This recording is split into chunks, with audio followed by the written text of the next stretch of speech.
You know what it is. It's your man's. The big homie from 702. You know exactly what it do. 89106. I'm oh so sick with it. The homie from the Meadowland.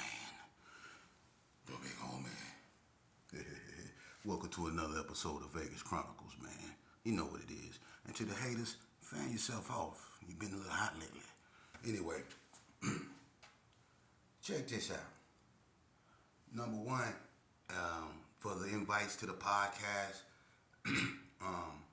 it have been people that reached out to me.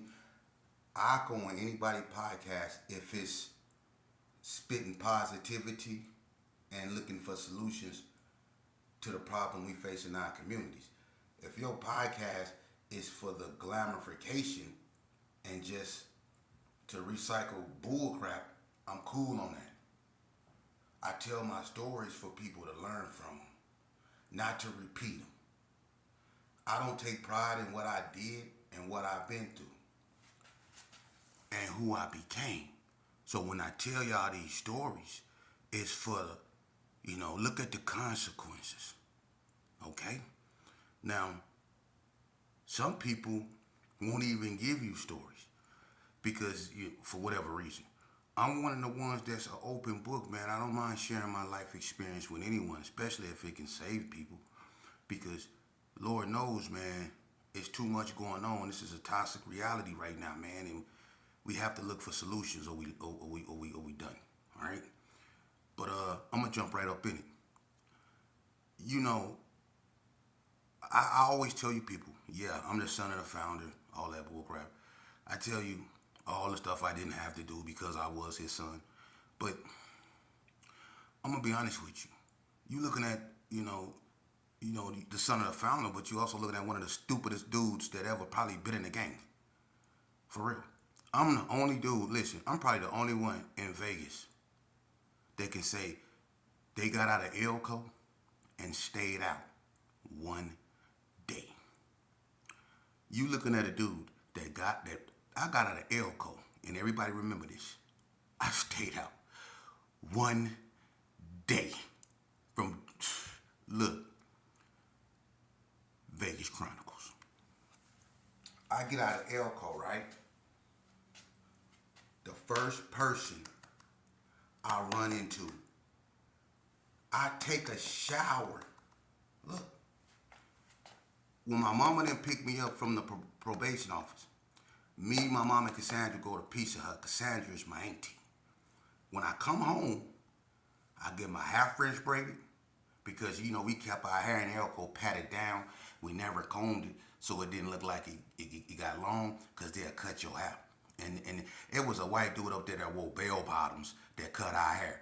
So you know how our hair was looking after he got done with it. So we prefer to walk around. Everybody in Elko had nappy hair. But if you take it and you pull it, it'll stretch way out here. That's why when people got out of Elko, we still had a little length of our hair because we never combed it. We just kept it nappy and small looking as possible. You know what I mean? We used to put conditioner in it. If you put conditioner in your hair, it make it real tight. You know what I mean? So they wouldn't cut our hair. But I get my hair French braided, and when I get out the shower, I come outside. I had a next door neighbor named Tanya, Tanya Funderburg, Gail, and all them. They moved next door to me, right? So when I come outside, I see her, and I see this dude laying in the grass with these green, like sweatpants on and green leather Nikes on. I'm like, I know he from this. Who was that? Dark skinned with a tank top on. It's Prophet G. What up, my nigga? Childhood comrade, right? Day one, A1. Man, what's happening, man? Oh, woo, woo, woo. Last time we seen each other was at Elko. So we chopping it up. We get together immediately. Me and him, we start walking around the neighborhood. I went over there to see Freak Dog, Baby Gangsta, and all them. You know what I'm saying? Said my what's up, Swooty Boo. Hug, Freak Dog them just moved from next door where Ski Dog them stayed to a house right there by the alley in the corner. That corner house right there, that's where Tracy them moved to, or Freak Dog them moved to. That house right there. As soon as you come out the alley, that corner house. But anyway, Hub was in there moving the washing machine. So I see all my eyes and all that, right? We running a Randolph, hard tackle, U-turn. It's about 15 of us. We mobbing. We go up to the stove. I'm fresh out. So you know I got my chest poked out, you know what I'm saying? Like I can't be whooped, you can't tell me nothing, right? I got my chest poked all out, I'm mobbing, you know what I'm saying? What's hanging, you know what I'm saying? Girth, you know what I'm saying? You know what it is. So I'm putting extras on it. I'm fresh out. We get to Cisco, we mobbing. We go to the little arms. We go up over there. They go up over I think a hard tackle sister house. We go up over there, chill for a second. I don't want to be around it. I want to, move around. I just got out. So we come out, we deep. Zayco, Squaze, everybody. So we just mobbing, we get full of liquor. We head straight to the Brownies, right? We coming through the desert. I done got drunk. I'm hugging on hard tackle. And you should have seen how we look. I was little then. He always been little. So I was holding on a hard tackle, walking through the desert, looking at him, talking about, you always been one of the realest ones. I love you. No, nigga, on hell. I love you, homie. I love you, nigga. I'm in the desert, drunk as a motherfucker, just telling him I love him over and over again. You know what I'm saying? Don't die, alcohol. That's Cisco. Ooh, you should have seen how we look, though. For real. Coming through the desert, I love you. You always been one of my realest homies. Gone. So look, we get up into the Brownies, right? Immediately. I ain't got no money like that, you know what I'm saying? So I'm finna start. I ain't got no pistol. I ain't got nothing. And that's on my mission is to get pistol, some money. You know how we do when we was young, you know. So my thing is I'm finna knock something out, go up in their pockets, and pick it up from there. So we start mobbing around the Brownies. And everybody that looked like they had some money, we was knocking them out, putting them to sleep, going up in their pockets, right? So we done beat up about 8 people. Hard talking and messed his hand up from punching so many people. Now, we see these 2 old cats, right? They sitting in the chair over there like, it was like over there, not where Bomber stayed, but like a little bit downwards. It was these 2 old mans. Bomber stayed like on Gerlach, you know what I'm saying? Kind of like across where Levine stayed. But if people knew what I'm talking about, you know what I'm talking about. If you don't, just listen to the damn story. But anyway, so these 2 old mans were sitting there, right? So when we mob up on them, they instantly knew that we was on something because of where we came. And they were just out there drinking and stuff. So one of the cats, he shoved something under his leg. I peeped the move. So instantly I get up on him, I give him a 2-piece. Bam, bam, get up, get up, get up, bam, bam, bam. You know what I'm saying? Snatch him up off the chair. It's his wallet. Man, what you got up in here? Oops, it's on me. You know what I mean? So I'm coming up. Right, so we going through there, we rob everybody. But we ain't know these 2 OGs, they didn't call the police. Right? So we rolling around the Brownies, just beating up stuff. So when we get tired, we headed back to the cheese. The whole time, security from the Brownies, they followed us. They was following us. Look, Prophet G, y'all remember this? Randolph, all y'all. We came to the little carry arms, right? We go to the little carry arms. We chill. Something telling me, but I'm drunk. I don't care. Something telling me, dude, something not right. But you know that Cisco had me like, I don't care if it ain't right. If it ain't right, it ain't gonna never be right. You know what I'm saying? I'm down. So we go around on the front on Comstock, cause everybody was sitting on the wall up over there. So we go up over there and we chilling on the corner of Comstock. You know, and it's at night now. So we out there. I'm talking to the boy G Wayne from San Diego, Lil Gus them cousin. Me and him just me. I'm checking him because he got on this blue shirt and all this weird looking clothes. I'm like, who is this cat? Where you from, fool? So I'm checking him. I'm drunk though. So me and G Wayne, we going back and forth. The next thing you know, we hear somebody say, one time. Everybody gone. I immediately hit across the street. I got on a green shirt, some overalls, and some green chucks. Look, I hit across the street so cold. They on me. The cops on me. I'm gone.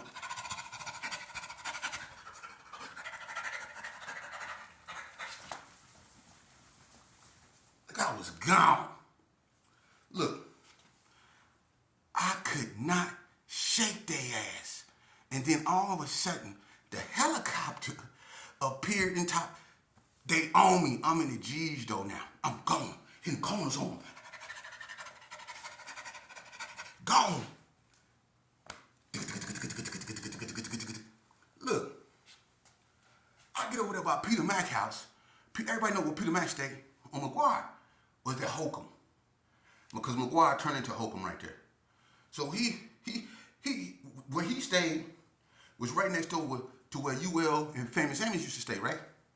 So I'm running through there. The helicopter then flew in front of me, dipped down low, and the wind then from the helicopter kind of like staggered me. I got scared then I laid down.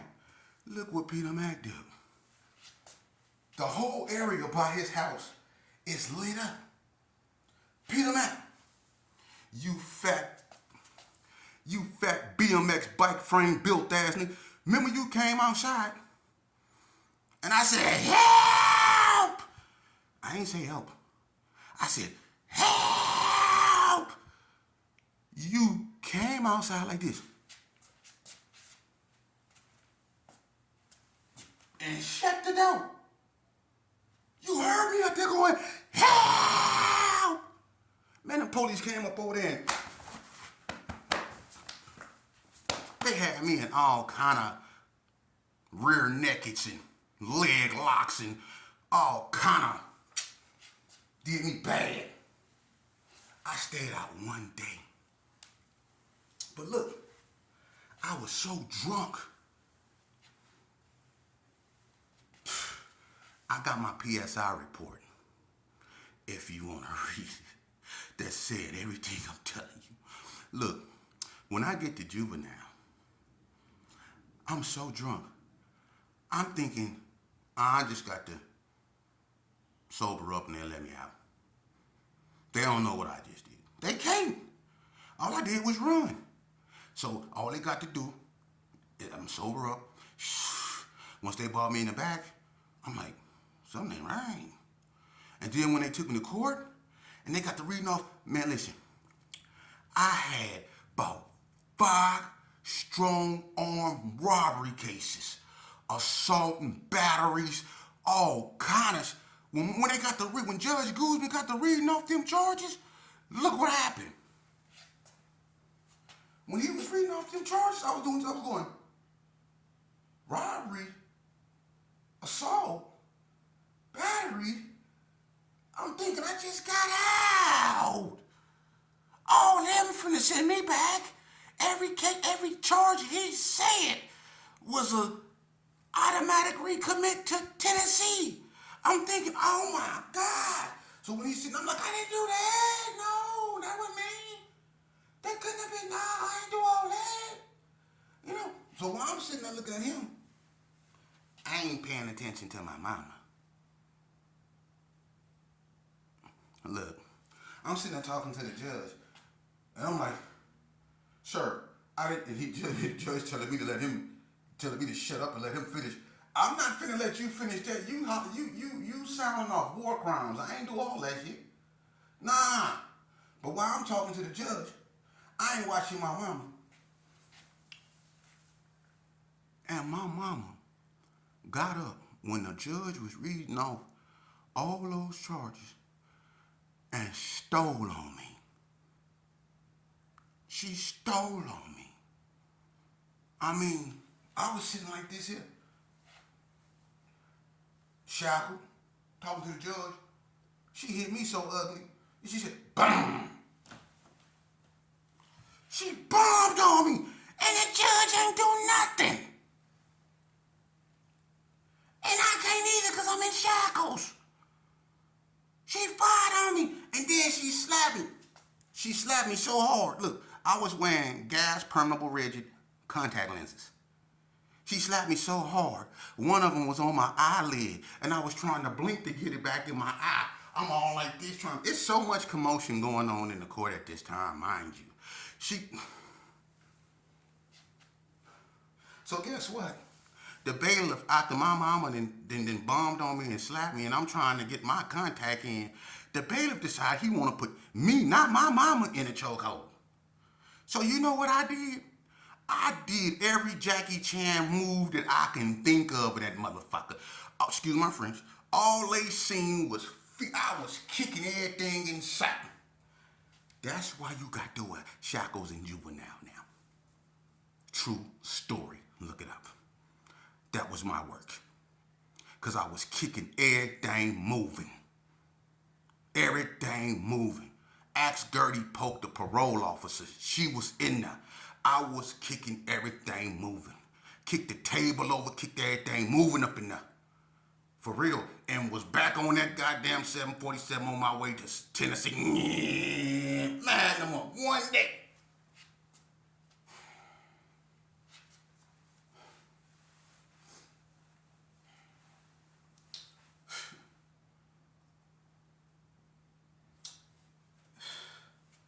And then check this out. That's what I be wanting to, show you and tell you, what I've been through.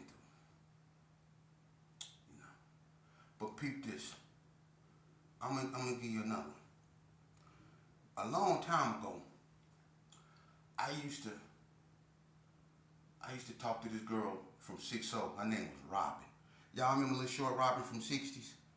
Stayed in Crip City? Me and Robin met at the fire station on Miller Street. She went there with me, Big Insane. She had a homegirl named that ended up going with Peter Mack. Tamara, something like that. It started with a T. But her and Peter Mack ended up going together. But I started messing with Robin. They threw a party in Crip City over there one day. I think that was that Bluff? I think it was on Bluff, like toward the end down there, where that broad Miss Mary used to stay. Remember Mary that had the sticks back down that area? I'm up over there. I'm over there with her thinking it's cool. I ain't know nothing. You know what I mean? We ain't been tripping with the 60s, like that at that point. It been skirmishes, but, I used to run into E-Rock and, me and Money Mun, I even got wet with stick and all them over Ray Lou Grandma's house, so it wasn't no funk to me like that. I thought it wasn't. So I'm at the party, right? And they're bumping Chub Rock. 1990, Chub Rock jumps up on the scene with the lean and a pocket full of green. So I'm in there doing my thing. I'm in there hitting it. The green with the 7 lines of leaning on the top, but Robocop last year's work shot. I'm in there doing a pump rub. I'm in there doing my thing, you know what I'm saying? Hit rock, wrap it up, all that, you know what I'm saying? Doing my thing. Man. Look. I'm gonna just show you what happened. It was 1990, Chubb Rock jumps up on the scene and the leaning in a pocket full of green. I'm gonna put green on the 7 lines of leaning on the top. And then a bottle come across like this here. So I'm like, bah! We bang, bang, bang, boom, boom, boom, bing, bing, bing, bing, bing, bing, bing. Boy, you should have seen how I got up out of there. Robin, you a dirty bitch. And I ain't never seen you again. I forgive you now. But you got that one. You got that one. Look, I'm in a. You can't tell me nothing. I'm hitting it. You can't tell me nothing. I'm breaking that shit down. Y'all can't mess with me. Look, a bottle come. Bah! I try to fight. Wait, bing, bing, bing, bing, bing. Bing, bing, bing, bing, bing, bing, bing, bing. They had me in there doing it.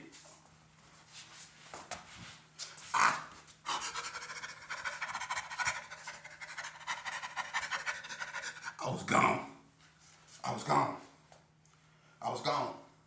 All you seen was the elbows and the bottom of my feet. I was gone. Out of there.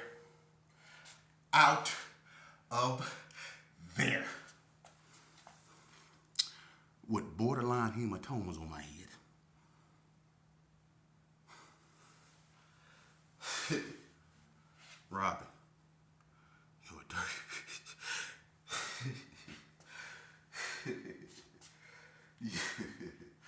got me good. You got me good. Y'all got me good. But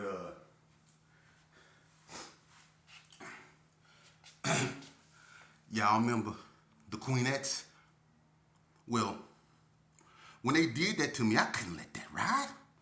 Y'all remember y'all was doing y'all little drill stepping down Bluff? I think Felicia Day was out there that day in a photo blue Cadillac, kind of light blue. And I don't know if she was messing with the Queenettes, because I know Baby Blue from 60s in there. And I know that a lot of 6-0s, when they used to practice, sometimes at Pickeys Park and sometimes at their school by Winslow. And one day they was coming up the street, you know, doing their things, drilling. And Curtis, from the neighborhood, y'all remember Curtis? He used to play the drums. He remember this? Remember y'all was coming up Bluff and y'all turned down 8th Street and y'all was doing all that? Y'all was doing all them steps and I blew on y'all ass? Yeah, it was drums, all kind of, whatever them things they got, all that shit when they left. I laid everything down over there. Remember that? Y'all remember that? I told y'all ass up. It wasn't finna be no drill, telling no stepping out there, but they did to me in that party. No. Not the way they hit me, not the way they, listen. And I was too into it. I was hitting to pump it up. I was doing what I was doing. You should have seen how I was hitting it. I was hitting it on them, and they slapped me with a bottle. You think I ain't gonna be no stepping. It's finna be some police out here. Y'all, look. These dudes, you know, the 6, I know in the game, and I know people get set up. But until you actually get set up, until you actually doing a dance that you really into, that you really think you killing it, and somebody slap you with a bottle, and then when you try to get back, you get hit everywhere, and they got you coming up out of there like that? Nah. It's gonna be some police out here, homeboy. Nah. But anyway, that's what happened when you play this game. It's a dog-eat-dog world. I ain't scared to say I took L's in this game. That's all I did. Because even when I thought I won, I lost. Because the stuff I did and thought I got away with it came back and got me in the future. For real. You better wake up. Just because the police don't catch you, that don't mean that karma won't go. Listen, the only reason why we think we get away with something, because karma takes its time to do its job. It'll get to you when it get to you. See, one thing about karma, it know you ain't going nowhere, and you gonna be right where you supposed to be when it come get you. Trust me. Karma might not happen to you then and there, but it happens. You know, and I know some of my stories be what they are, but they're the truth. It happened to me. And it'll happen to other people. It have happened to other people, and it can be much worse. You know? I don't really get into the deaths because I want people, moms, you know, to heal. And it's hard to heal if people keep killing. If a mom found peace with the loss of her son, but every time she turn on the news or every time she reads something to look up, it's another mama that then lost her son in similar fashion. That just opened up old wounds, and we're not paying attention to that, man. We're an open wound in our community, bruh. And you wonder how I go from being what I am to speaking like this. Is because I'm one of the ones that caused the open wound. I know it's there. I know we hurting. I know we bleeding. And we got to stop it or we gonna die off. For real. Because we acting unaccording to our nature. And I know I sound like I'm preaching, homie, but I'd rather preach to you. I'd rather you hear my voice than you hear nothing at all. Because when you don't hear nothing at all, that's mean you a learned man. That mean you dead. For real.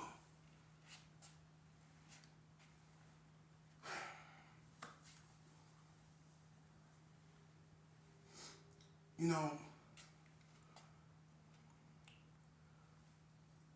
I ain't never really had no brothers growing up. I didn't. That's just how it is. I mean, I got biological brothers. I don't know them. I don't. And they don't know me. Not in the least bit. None of my mama's children know me. My sister don't know me. The ones I grew up in the street know me. People I done shot at know me more better than my brothers do. That's sad.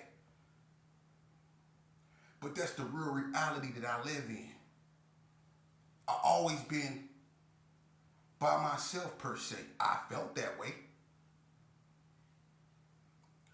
And people kept reminding me of whose son I was, trying to instill some type of, I guess you could say, self-esteem or some type of self-image. But how could I live up to the standards of a man I vaguely remember? Yeah, I remember my father, and the stuff I do remember wasn't good because he was putting hands on people. But the way other people talk about was like he was the protector. They come get him, or he taught them how to fight, or your father is the reason this, and I'm thinking like, God damn, well, where the hell is he at? Cause I need him. And the only person that stepped up to the plate, I was a 12-year-old lost young boy. That was Cornbread, Albert Maxwell Chase. He took on the father figure of mine and the big brotherly figure. Because that dude actually made sure when I did, the days that I did go to school, Bread went over my homework. Bread made sure I at least tried. He knew I wanted to be a gang banger. He knew I wanted to bang, but he also let me know that there was another option. Should I choose to take it? And he always kept the Bible in front of my face. So Bread wasn't no evil dude. He just wanted me to be better than him. But everybody wanted me to be sheepdog. Who the fuck is that? I never met the man back then. But I was trying to be somebody I knew nothing of.